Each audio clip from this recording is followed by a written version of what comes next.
Salam hər kəsə. Bugünkü fizika dərsimizin mövzusu müxtəlif mühitlərdə elektrik cərəyanı olan bölmədən elektrolitlərdə elektrik cərəyanının izahından ibarət olacaq. Keçən mövzumuzun izahına.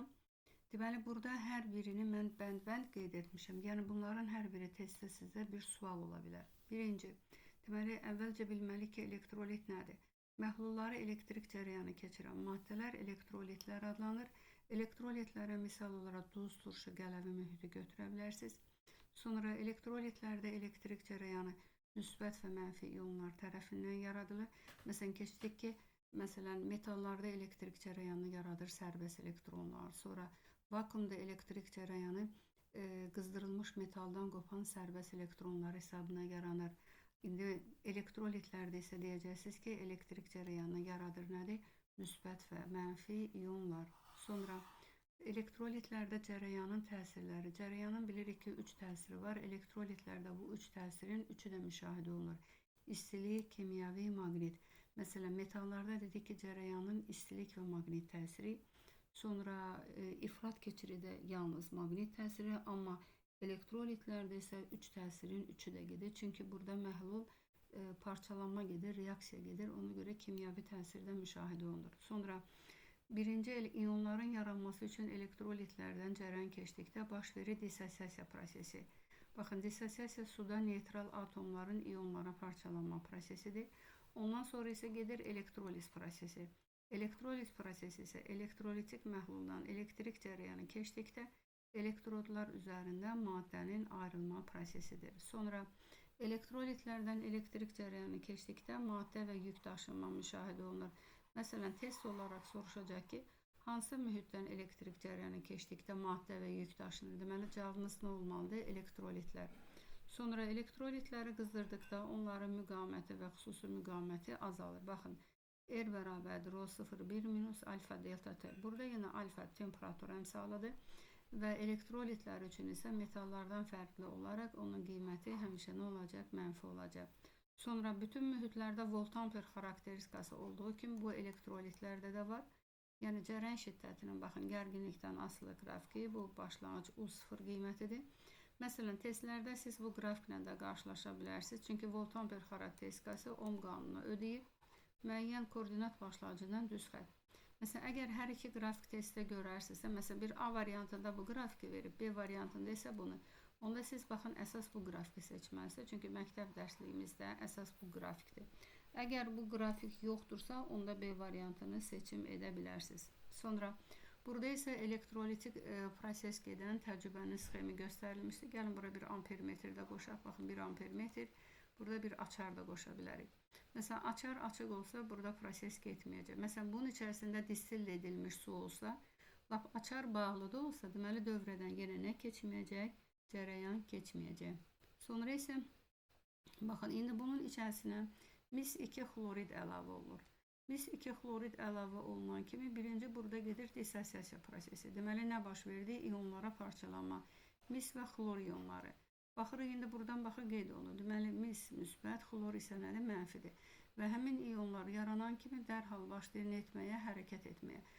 Mənfi xlor ionu anod üzərində, baxın.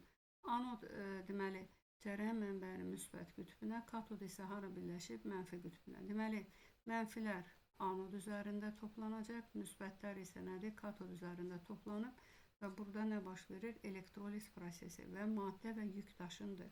Baxın, elektrolitlərdən elektrik cərəyanı keçdikdə yüklə bərabər kütlə və nə daşınır? Maddə daşınır. Sonra isə baxırıq, burada bir də nəyə diqqətli olmuşsunuz? Elektrodlar arasındakı məsafə. Əvvəlcə kütlənin düsturuna baxa, birinci ona baxa. Deməli, elektroliz üçün gedir Faradayin qanunları. Burada əsas testlərdə bizdə Faradayin birinci qanunu. Deməli, elektrod üzərində toplanan maddənin kütləsi M bərabərdir K vurusun Q. Buradan sonra siz Q-nü, məsələn, cərəyan şiddətinin düsturu ilə I vur T ilə əvəz edə bilərsiniz və qrafik qura bilərsiniz. Deməli, toplanan maddənin kütləsi, yəni M, baxın, toplanan maddənin kütləsi burada I ilə, sonra T ilə düz mütənasibdir. Sonra toplanan maddənin kütləsi ilə M-in yerinə burada sıxlığın düsturundan, məsələn, M-i tapsaz rho vur V yaza bilərsiniz. Yəni, burada maddənin həcmi də cərəyan şiddəti və zamanla düz mütənasibdir. Sonra elektrik yükü ilə düz mütənasibdir. Onlar, baxın, quracaqsınız qrafiki. Sonra M'in yerine nü vurulsun molyar kütle. Yani moleküler fizikada keçdiyimiz nü bərabərdir kiçik M bölünsün böyük M-dən kütləni tapıb gətirib burada yerinə yazmaqla maddə miqdarı ilə cərəyan şiddəti, zaman və yük arasında qrafik qura bilərsiniz. Sonra düsturdakı K elektrokimyəvi ekvivalent olub, yəni toplanan maddənin kütləsindən, yükdən, cərəyan şiddətindən, zamandan asılı deyil. Vahidi kiloqram bölünsün kulondur və tabi olduğu düstur baxın.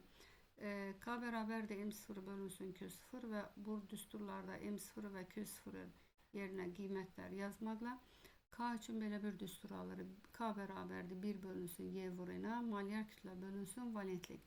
Burada Y vur N-a F hərfi ilə işarə olunur. Ona həm də Faraday, o Faraday ədədi adlanır. Sonra K üçün aldığımız bu ifadəni M bərabərdir K2 düsturunda yerinə yazmaqla, baxın düsturda yerinə yazdıq. Və topluda bununla bağlı sizdə müqayisə tipli testlər gedəcək.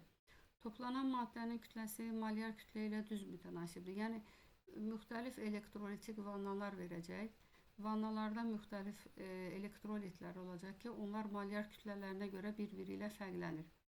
Və onların kütlələrinin müqayisəsi soruşacaq. Bu zaman tənasüb qurub, istənilən qabdakı maddənin kütləsini tapa bilərsiniz. Sonra toplanan maddənin kütləsi burada N valentlikdir, valentliklə tərs mütənasibdir. Sonra kütləni valentliyə görə müqayisəsi gedəcək testlərdə. Baxın, valentlikdə də bununla müqayisə aparacaqsınız. Sonra elektroliz zamanı elektrodlarda M kütləli maddənin ayrılması üçün enerji sərf olunur və bir də gücün düsturu gedir. Sərf olunan enerji düsturu W bərabərdir Q vurub. Sonra Q-nin yerinə baxın.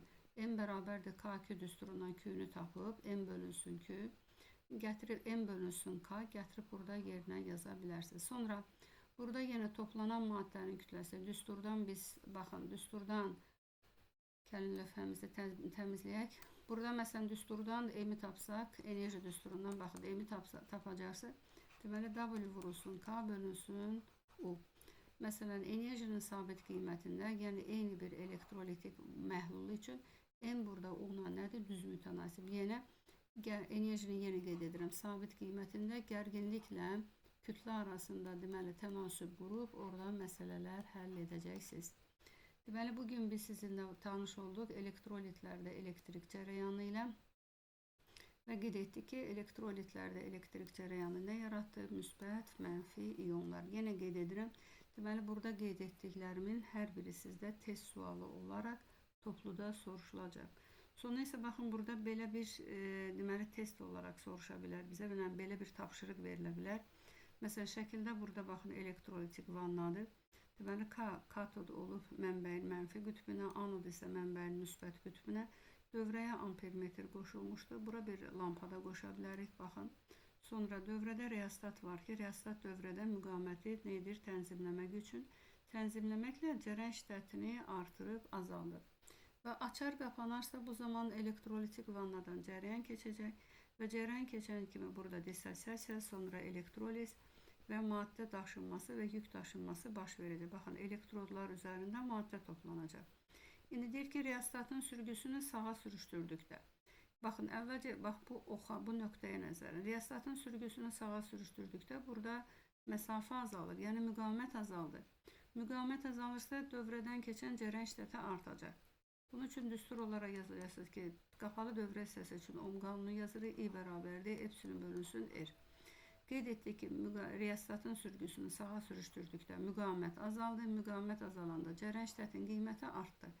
Bəs bu zaman elektrod üzərində toplanan maddənin kütləsi necə dəyişər? Yazacaqsınız, o da soruşulacaq. M bərabərdir K, I vurulsun T yazacaqsınız. Toplanan maddənin kütləsi cərəyan şiddəti ilə düz mütənasibdir. Cərəyan şiddətinin qiyməti artırsa, deməli elektrod üzərində toplanan maddənin kütləsi də azalacaq.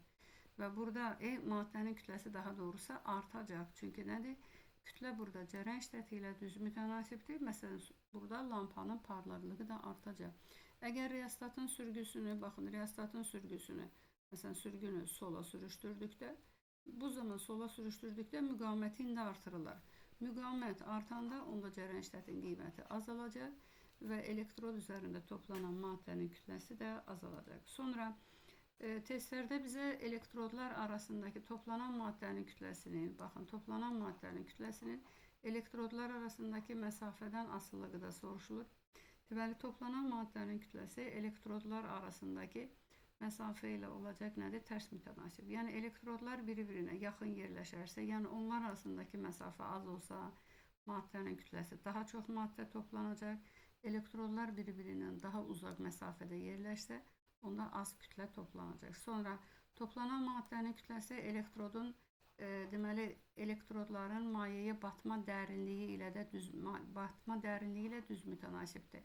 Yəni elektrodlar maye daxilinə nə qədər çox dərin batırılarsa, yəni dərinlik artarsa, onda elektrod üzərində nə olacaq? Daha çox maddə toplanacaq. Deməli, bugünlük bu qədər. Deməli, bugün mən sizinlə elektrolitlərdə elektrik cərəyanı olan bölmənin qısa nəzəri izahı ilə tanış etdim. Yəni test olaraq, yəni əvvəlcə nəzəri izaha qulaq asıb, sonra testlərini işləyə bilərsiniz. Bugünlük bu qədər. Sağ olun.